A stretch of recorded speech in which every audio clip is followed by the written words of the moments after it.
Olá, meus alunos, tudo bem com vocês? Daremos então início ao estudo dos crimes em espécie, no que tange aí ao tema crimes contra a dignidade sexual, e nós vamos iniciar, claro, pelo 213, artigo por artigo, e nós vamos começar pelo crime de estupro, um dos crimes mais cobrados aí, quando o seu edital traz crimes contra a dignidade sexual. Crimes de estupro e de estupro de vulnerável são os temas aí mais quentes e mais cobrados quando cai no seu edital. Então vamos lá, primeiro ver o que dispõe no código e depois nós vamos conversando aí questões doutrinárias que caem bastante em prova e também questões jurisprudenciais, e eu vou chamar a atenção aqui para vocês para vários pontos jurisprudenciais essenciais para que você domine o tema estupro, tá bom? Vamos lá, o que é o estupro? Estupro é constranger alguém mediante violência ou grave ameaça, e eu preciso que você tenha isso em mente, violência ou grave ameaça, a ter conjunção carnal ou a praticar ou permitir que com ele se pratique ato libidinoso, tá bom? Aqui, pessoal, eu já preciso que vocês dividam esse artigo em dois, tá? Eu preciso que vocês dividam conjunção carnal, é uma coisa, ato libidinoso é outra coisa, tá? Professora, por que eu já divido? Porque estupro é constranger alguém mediante violência ou grave ameaça. Se eu não tiver a violência ou grave ameaça, o crime pode ser outro, tá ok? Ou nenhum, cuidado. E eu preciso que essa violência ou grave ameaça seja para fins de conjunção carnal ou ato libidinoso, tá bom? Vamos lá. Vamos ver o que é conjunção carnal e o que é ato libidinoso. Se eu digo para vocês que o estupro é com conjunção carnal, e aí não faz diferença nenhuma para a pena, tá bom? São só espécies e nomenclaturas para a tua prova diferente. Se eu digo que teve conjunção carnal, a vítima só pode ser mulher, tá bom? Se foi mediante conjunção carnal, a vítima, que é o sujeito passivo, só pode ser mulher, tá bom? Isso é conjunção carnal. E o sujeito ativo e o agressor só pode ser homem. Por quê?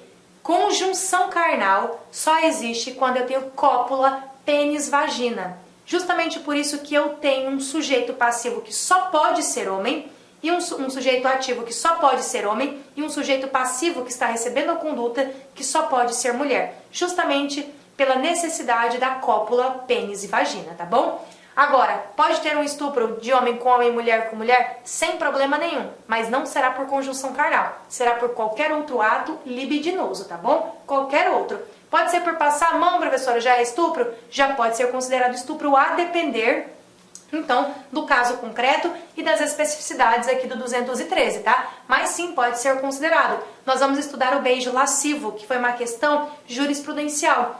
Case concreto foi uma garota de 15 anos que estava saindo do colégio, e aí o ex-namorado abordou ela na saída do colégio, jogou ela ao solo, pressionou o abdômen dela com os joelhos e beijou ela lascivamente. Isso foi considerado estupro, tá? O namorado era maior de idade e isso foi considerado estupro.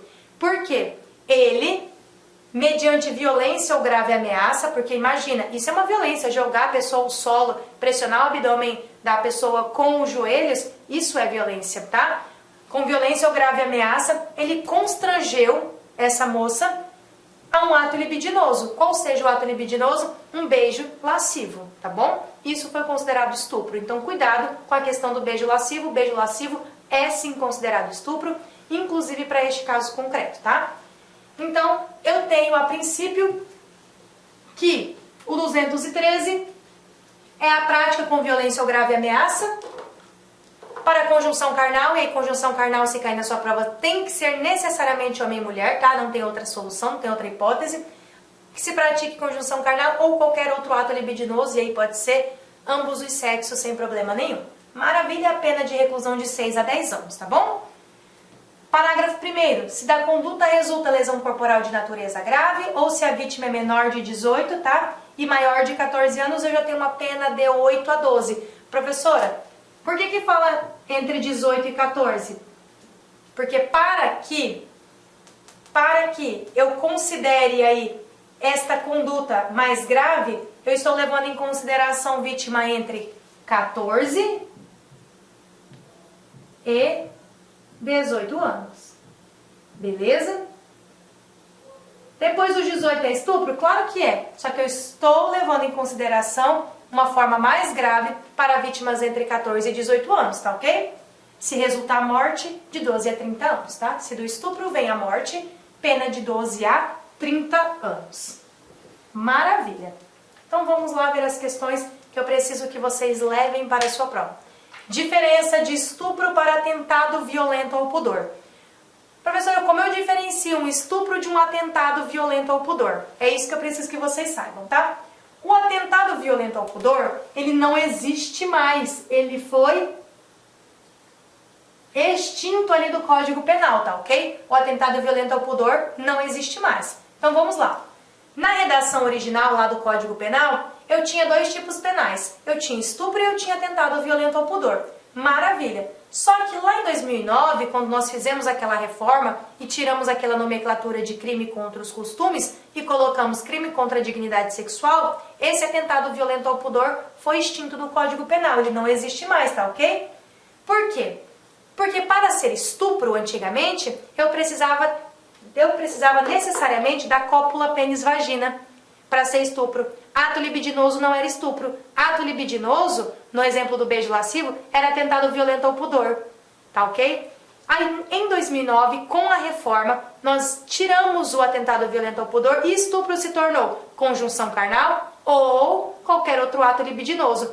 Tanto faz, agora tudo é estupro. Se a conjunção carnal é estupro? É. Antigamente não. Antigamente eu precisava só da conjunção carnal. Qualquer outro ato libidinoso? Sim, estupro também. Tá ok? Nós juntamos, nós fizemos essa mescla aqui dos dois agora, para que ambos sejam considerados aí modalidade do estupro.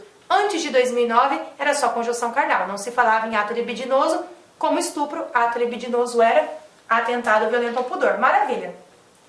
Logo, eu só tinha antes de 2009 estupro se eu tivesse penetração pênis-vagina, se eu tivesse a cópula vaginal. Do contrário, não se falava em estupro, tá?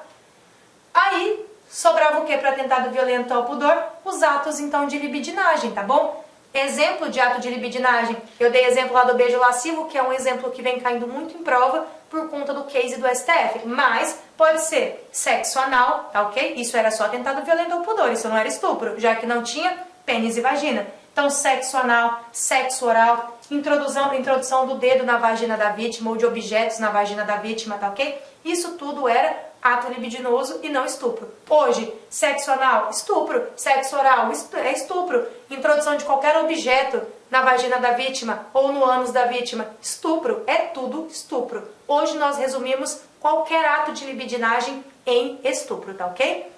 Maravilha!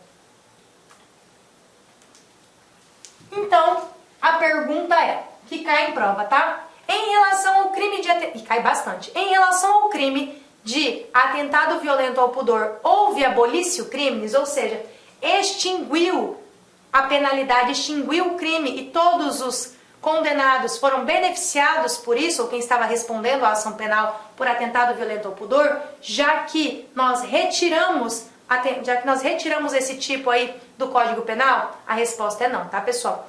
Eu preciso que vocês saibam que em relação ao crime de atentado violento ao pudor, não houve abolício crimes, não houve extinção do crime.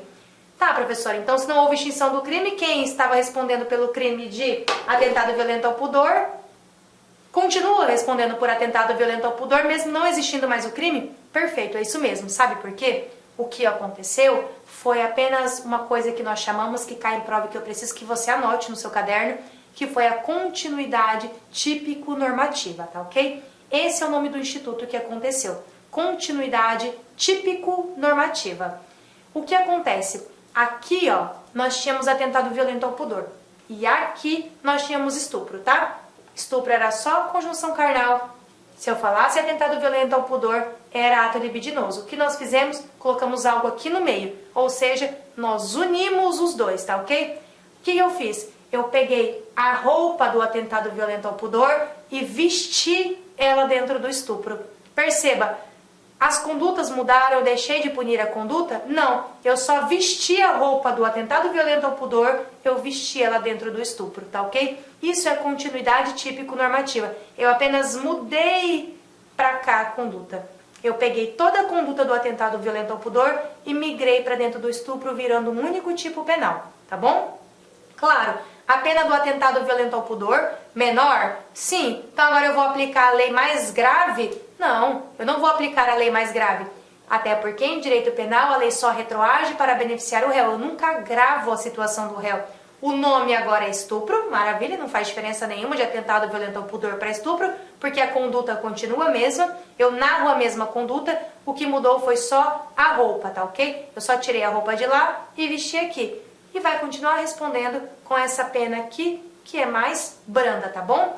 Mas daqui pra frente, todas as condutas serão denominadas estupro e a pena foi a pena nova definida aí para o crime de estupro com todas as suas causas de aumento e etc, tá bom? Então, muito cuidado, porque atentado violento ao pudor não foi abolida, não foi extinto, não é um crime extinto, foi um crime que saiu do Código Penal por conta de uma atividade chamada de continuidade típico-normativa, onde o tipo continua dentro de outro, tá bom? Com a mesma roupa, mudando apenas de nome, tá ok? Então, foi isso que aconteceu. Passou a ser considerado estupro e tem relevância para o direito penal. É claro que tem relevância. A conduta que eu descrevo é a mesma. Se eu falo que um indivíduo, mediante violência ou grave ameaça, teve sexo ou conseguiu fazer sexo anal com a vítima, isso é estupro? Claro que é. Seria atentado violento ao pudor? Claro que é. Eu só mudei o nome, tá ok? Se existisse esse nome no Código Penal, perceba que eu não mudo a narrativa. É a mesma coisa. Hoje é considerado estupro, tá? Coloquei aqui na tela para vocês porque eu sei que vocês têm esse material aí para acompanhar. O que ocorreu foi a manifestação de um princípio chamado de continuidade típico-normativa, tá? Ou continuidade normativa apenas, só que a prova geralmente coloca continuidade típico-normativa, porque a tipicidade veio para outra norma, tá bom?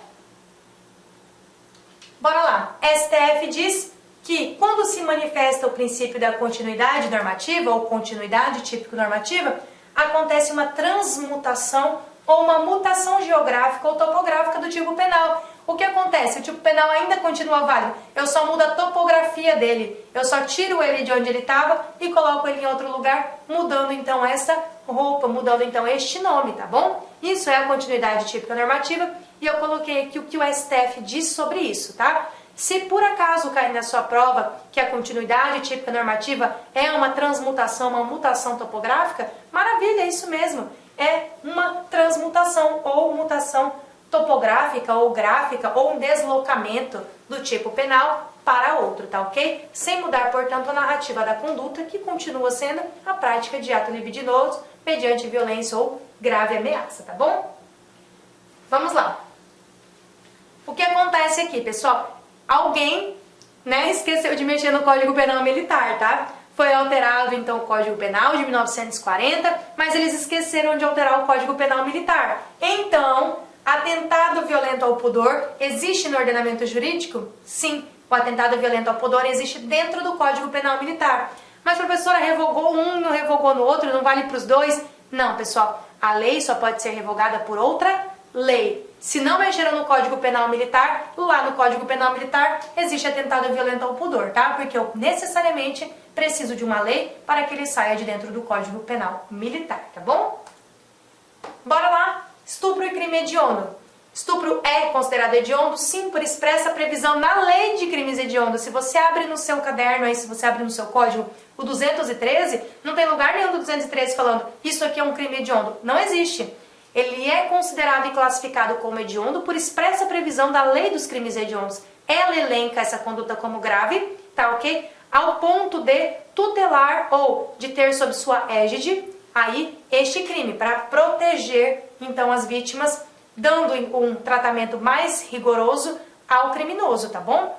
Vamos lá, estupro é crime hediondo em todas as suas modalidades. Estupro simples, é hediondo? É. Estupro qualificado pela morte, é hediondo? É. Estupro qualificado pela lesão corporal, é hediondo? É. Falou estupro, pessoal, leve qualquer tipo de estupro, do mais simples até o qualificado, tá ok? Tudo é estupro. E aí vamos lá, case, caso concreto do STJ, importante e que eu preciso que você saiba, tá bom? Tá pequenininho aqui, mas no seu material de apoio aí você consegue ver. Esse case veio do STJ, veio da 5ª turma, tá? No agravo regimental no RESP, 12.700 do estado do Acre. Foi voto vencedor aí do relator, do ministro Walter de Almeida Guilherme, que foi um desembargador convocado do Tribunal de Justiça de São Paulo, tá? Relatoria para acórdão, quem foi o relator? O ministro Gurgel de Faria, e ele foi julgado em 2015. Professora, nós estamos aí muito longe de 2015, mesmo assim eu vou estudar esse case, mesmo assim, tá, pessoal? Tem cases que são aplicados aí por muitos e muitos anos e esse case é extremamente importante e cai em prova, tá? Tem case de 2012 que cai em prova, que nós precisamos conversar. É de 2015 e é importante e pode cair na sua prova, tá? Vamos lá. O STJ disse: nos crimes sexuais contra vulnerável, quando inexistente uma certidão de nascimento, atestando ser a vítima então menor de 14 anos, porque vamos lá, para ser estupro, a vítima necessariamente tem que ter mais de 14 anos, tá? Se eu falar pra você que a vítima tem menos de 14 anos, não interessa se essa vítima menor de 14 anos é prostituída, se essa vítima é corrompida, se essa vítima foi vendida, não interessa. O nome é estupro de vulnerável, tá? Tá lá no 217. Então, para eu falar pra você, tem menos de 14 anos é estupro, pessoal? Não, não é estupro. O nome é estupro de vulnerável, é diferente, tá? É tudo diferente. Estupro é vítimas que tenham mais de 14 anos, que são submetidas mediante violência ou grave ameaça a ter conjunção carnal ou praticar qualquer ato libidinoso. E por que eu tenho que chamar a atenção de vocês para isso? Porque lá no código, no nosso 213, nosso caput, não fala praticar com alguém menor de 14 anos violência ou grave ameaça para os fins de conjunção carnal ou qualquer ato libidinoso. Não. Ele fala que estupro é constranger alguém. Ele não me diz quem é esse alguém, tá? Então, por favor, já anotem aí que esse alguém é alguém maior de 14 anos, tá? Falei que é menor de 14 anos, o tipo é lá de estupro de vulnerável, beleza? Então, nos crimes sexuais contra vulnerável, cuja vítima seja menor de 14 anos, na data do fato criminoso, o STJ ele vem admitindo, então, a verificação dessa idade, tá ok? A partir de outros elementos de prova presente nos autos, tá bom? Já que essa vítima não tem certidão de nascimento no caso concreto. Então eu vou verificar a idade por outros documentos aí que estejam nos autos. Em suma, quer dizer, em resumo, a certidão de nascimento, ela não é o único meio idôneo para eu comprovar a idade da vítima, tá? Podendo o juiz, nesse caso concreto, então, se valer de outros meios para fazer essa comprovação. No caso concreto que foi julgado pela 5ª turma do STJ, mesmo não havendo certidão de nascimento da vítima, o STJ considerou que esta poderia ser provada por meio de informações presentes em laudo pericial, declarações de testemunhas, da compleição física da vítima e das declarações, portanto, do próprio acusado, tá? E por que esse case é importante? Porque para que eu possa acusar alguém, estupro de vulnerável é mais grave que o estupro simples, tá?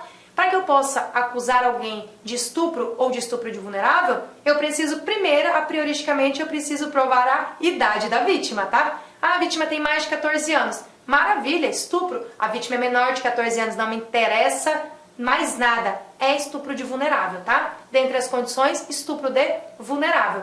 Então, olha como é para este réu. A vítima não tem certidão de nascimento, tá? Como que eu vou... Ela não tem nenhum documento hábil para provar a idade. Como é que eu vou punir o agente de forma mais grave se a vítima, eu não consigo comprovar se a vítima tem mais ou menos de 14 anos?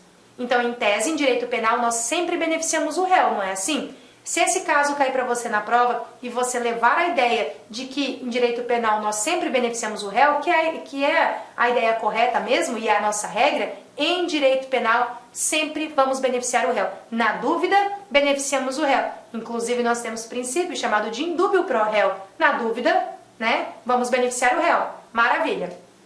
Então, esse case veio dizer o seguinte, que a vítima não tem certidão de nascimento e ela não tem documento hábil, né, para que ela possa ir comprovar a idade dela. Diz o seguinte, e na sua prova você vai assinalar, não necessariamente, então nós já vamos enquadrar aí esse agente no crime de estupro, já que vamos beneficiá-lo. O juiz, disse o STJ, no caso concreto, pode verificar através de outro meio idôneo a idade da vítima. Nesse caso, como foi? Testemunha, a palavra da vítima, inclusive ó, o porte físico, a compleição física da vítima, tá? O porte físico da vítima. Provavelmente era uma vítima miudinha, franzininha, tá ok? Pouco desenvolvida. Então você, e perícia médica aqui, né? Laudo pericial. Você consegue então comprovar através disso, desses meios idôneos, que essa vítima, portanto, tem menos de 14 anos, tá bom? Cuidado com esse case aqui do STJ, tá? Cuidado porque quando nós chegamos aqui para estudar esse tipo de crime contra a dignidade sexual, nós já estudamos bastante o direito penal, né? Então, nós levamos para nós que nós nunca prejudicamos o réu. Justamente por isso que esse case é tão importante. Posso comprovar a idade da vítima por qualquer outro meio idôneo, e aí eu coloco ou enquadro esse agente aqui, infrator, lá no estupro de vulnerável e não na modalidade do estupro, tá? Do 213.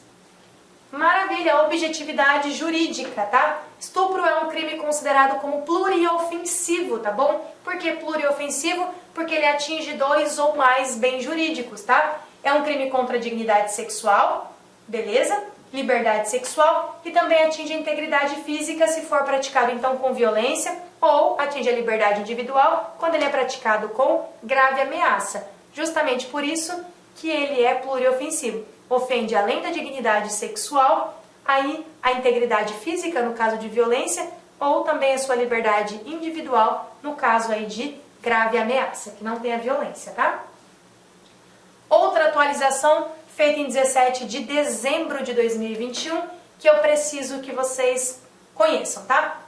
A simulação de arma de fogo pode configurar grave ameaça para enquadrar aí no 213, tá bom? O agente aí que simula que tem uma arma de fogo para fins de grave ameaça para que a vítima pratique com ele conjunção carnal ou qualquer ato libidinoso, tá? Vamos lá, caso concreto. O acusado, fingindo que ele estava portando uma arma de fogo, obrigou a vítima a retirar a sua própria blusa, ocasião em que passou a tocar nos seios da mulher. Além disso, obrigou a vítima então a masturbá-lo. Claro, ele estava com grave ameaça ou agindo com grave ameaça? Com certeza. Com certeza, ele fingiu que tinha uma arma de fogo, e isso, fingir que tem arma de fogo, já caracteriza a grave ameaça, tá bom? Independente dele portar ou não essa arma. Vamos lá, dar continuidade. Vale ressaltar que, na realidade, o acusado não estava de fato portando a arma de fogo. A todo instante, contudo, o indivíduo afirmava que, se a vítima não atendesse às suas ordens, ele iria atirar contra ela. Imagina que a vítima não teria tirado a blusa, não teria masturbado o agente, provavelmente, caso ele não estivesse portando realmente uma arma de fogo, né? O juiz condenou o réu por estupro, tá bom? Que é o do 213, mas o Tribunal de Justiça, atendendo o pedido da defesa, desclassificou a conduta aí para o crime de importunação sexual prevista no artigo 215-A do CP, que nós vamos ver, tá? O que é importunação sexual? Para ficar claro na mente de vocês. É o agente, e eu vou dar um exemplo concreto, que se masturba no ônibus e ejacula em um indivíduo que está sentado ali logo à frente, tá? Isso é importunação sexual, só para ficar claro. Eu, em tese, não tenho aí a violência grave ameaça imediata contra a vítima, tá? Por entender que não houve grave ameaça, já que o réu não estava realmente armado. O STJ, então, chegou lá em cima, o juiz condenou, o TJ, o tribunal correspondente, desclassificou e aí subiu para o STJ, tá? Então o STJ fez o quê? Restabeleceu a condenação dele por estupro e não 215 importunação sexual. A simulação de arma de fogo, diz o STJ, pode sim configurar a grave ameaça. Isso porque a grave ameaça deve ser analisada com base no sentimento unilateral, que é o espírito da vítima, certo? Que estava sendo subjugada aí. A existência da grave ameaça não depende do risco objetivo e concreto a que a vítima foi efetivamente submetida. Esse é um acórdão aí do STJ, da 6ª turma, neste RESC que está aqui para você, tá? E foi julgado em 21/9/2021 e ele saiu na mídia aí para consulta lá no mês 12 de 2021, agora, né? Bem recente aqui, tá? Então, eu preciso que você se atente a isso. O agente estar ou não armado não faz diferença para eu configurar a grave ameaça, tá bom? Se ele estiver armado é grave ameaça? Com certeza. Mas se ele não está, mas está subjugando a vítima, e claro, ela se sente ameaçada por isso é, sim, constranger alguém mediante violência ou grave ameaça a praticar consigo conjunção carnal ou qualquer outro ato libidinoso. Isso é, sim, configuração do 213, isso é um crime de estupro, isso não é importunação sexual. Muito cuidado com esses cases que as bancas geralmente extraem assim, ó, e colocam dentro da sua prova o caso concreto para que você julgue qual é o crime, tá bom? Vamos lá, núcleo do tipo aí do 213, tá? Núcleo do tipo é constranger, beleza? Constranger é obrigar alguém a fazer algo contra a sua vontade. E para ser estupro, pessoal, eu preciso que alguém esteja fazendo uma conjunção carnal ou qualquer outro ato libidinoso contra a sua vontade. Porque se o ato é consentido, se em tese a vítima quer, então eu não estou falando aí em estupro, eu estou falando de nada, fato atípico, tá? Nem crime não tem. Eu preciso que haja esse constrangimento. Eu preciso que a vítima, portanto, seja obrigada a fazer algo que seja a conjunção carnal ou qualquer outro ato libidinoso contra a sua vontade, tá? Qual é a diferença, então, do estupro para o constrangimento ilegal? Já que no constrangimento ilegal, o verbo ou núcleo do tipo também é constranger e eu obrigo alguém a fazer algo contra a sua vontade também. Vamos lá ver o que diz o 146, que é o constrangimento ilegal. Verbo, constranger alguém, maravilha, mediante violência ou grave ameaça, opa, parecidíssimo com estupro, né? Ou depois de lhe haver reduzido por qualquer outro meio a capacidade de resistência, a não fazer o que a lei permite ou a fazer então o que a lei não manda, tá bom? Qual é a diferença? A diferença aqui, pessoal, é a finalidade específica, tá? É a finalidade específica. No crime de estupro eu tenho constranger alguém mediante violência ou grave ameaça, certo? Eu não tenho isso aqui. A, ter consigo conjunção carnal ou outro ato libidinoso. Isso é estupro. Eu tenho uma finalidade específica. Eu quero constranger alguém mediante violência ou grave ameaça para ter conjunção carnal ou ato libidinoso. Esse é o meu fim específico. No constrangimento ilegal, eu quero que a pessoa faça qualquer coisa que não seja conjunção carnal ou ato libidinoso. Pode ser qualquer outra coisa. Vou constrangê-la, mediante violência ou grave ameaça, sim, a fazer qualquer outra coisa que não seja especificamente a conjunção carnal ou o ato libidinoso, tá? E é aqui que está a diferença. No constrangimento, não há uma finalidade específica, tá? O constrangimento ilegal, ele se esgota em si mesmo. Eu não tenho um além, eu não vou além. Já no estupro, opera-se um constrangimento em busca da conjunção carnal ou do ato libidinoso. Então, resumindo, o estupro nada mais é do que um constrangimento ilegal com um elemento especializante, qual seja uma finalidade ou um fim especial de agir, que é buscar o ato sexual, né? A conjunção carnal ou o ato libidinoso, tá bom? Então, vamos lá. Que é conjunção carnal e o que é ato libidinoso aí para fins de explicação mais densa, tá? Conjunção carnal é a introdução total ou parcial do pênis na vagina, também chamada de cópula vagínica ou cópula vaginal, tá bom? Então eu tenho a penetração total ou parcial do pênis na vagina, eu falei em conjunção carnal, logo só pode acontecer entre homem e mulher, tá bom?